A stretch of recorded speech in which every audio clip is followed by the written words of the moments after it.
अहिल्यानगर जिल्ह्यातील 8 नगरपालिकांसाठी मतदान प्रक्रिया पार पडलेली आहे आणि मतमोजणी जी आहे ती पुढे ढकलण्यात आलेली आहे. मात्र आता ही EVM स्ट्रॉंग रूममध्ये कसे ठेवण्यात आले, त्याची काळजी कशी घेतली जाते हे आपण बघणार आहोत. आता आपण आहोत राहाता नगरपरिषद कार्यालयाच्या आवारामध्ये आणि तिसऱ्या मजल्यावर हे स्ट्रॉंग रूम जी आहे ती बनवण्यात आलेली आहे. अशा पद्धतीने सुरक्षा व्यवस्था जी आहे पोलिसांची या ठिकाणी असणार आहे आणि जे उमेदवार या ठिकाणी येऊ इच्छितात त्यांची देखील तपासणी करून त्यांना सोडण्यात येणार आहे.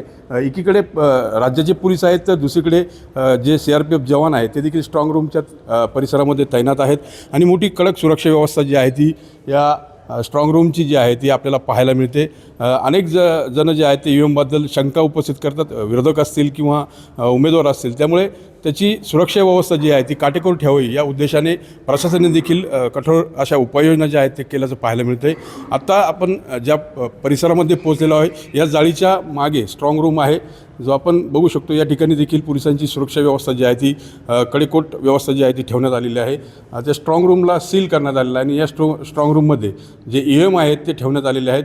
एकंदरीत जर बघितलं तर प्रत्येक टप्प्यावर एक सुरक्षा व्यवस्था अशा त्रिस्तरीय सुरक्षा व्यवस्था जी आहे ती तैनात करण्यात आलेली आहे. या स्ट्रॉंग रूमच्या बाहेर CCTVने देखील निगराणी करण्यात येत आहे. आपल्यासोबत या निवडणूक निर्णय अधिकारी आहेत वैभव लोंढेजी. सर, कशा पद्धतीने व्यवस्था जी आहे ती या स्ट्रॉंग रूमची आहे आणि कशा पद्धतीने जे उमेदवार आहेत ते देखील आल्यानंतर त्यांना देखील हे पाहायला मिळणार आहे? राहाता नगर परिषद सार्वत्रिक निवडणूक 2025 काल शांततेत पार पडली. काल संध्याकाळी आपण उमेदवार आणि त्यांचे प्रतिनिधी यांच्या समक्ष जे पोल्ड EVM होते ते आपण स्ट्रॉंग रूम सील केलं. त्यानंतर माननीय राज्य निवडणूक आयोग यांच्या आदेशानुसार आपली स्तरीय सुरक्षा व्यवस्था आहे. पहिलं गेटवर नगरपालिकेची स्वतःची सुरक्षा व्यवस्था आहे. नंतर इथं आउटर लेअरसाठी आपले स्थानिक पोलीस आहे त्यांची सुरक्षा व्यवस्था तैनात करण्यात आली आणि जो इनर लेअर आहे सिक्युरिटीचा तिथं SRPF आहे त्यांची सुरक्षा व्यवस्था तैनात करण्यात आली.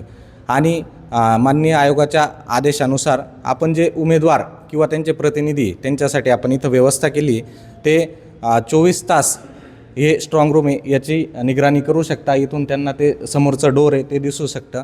इथं सर्व व्यवस्था त्यांच्यासाठी आपण केलेली आहे. आता हा जो म्हणजे आजच मतमोजणी होणार होती मात्र 18 दिवस लांबणीवर गेली तर खर्च देखील काही वाढतो आहे का प्रशासन? खर्चात एवढा वाढ होणार नाही, पण माननीय उच्च न्यायालयाच्या आदेशानुसार 21 तारखेला मतमोजणी होणार असल्यामुळं जी आवश्यक सोयीसुविधा करायची आहे किंवा व्यवस्था करायची सुरक्षा व्यवस्था करायची असेल ती सर्व आम्ही केलेली आहे.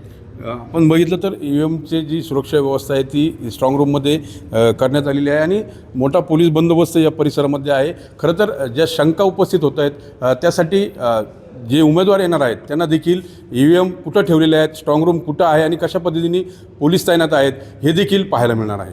मनोज गाडेकर, TV9 मराठी, राहाता, अहिल्यानगर.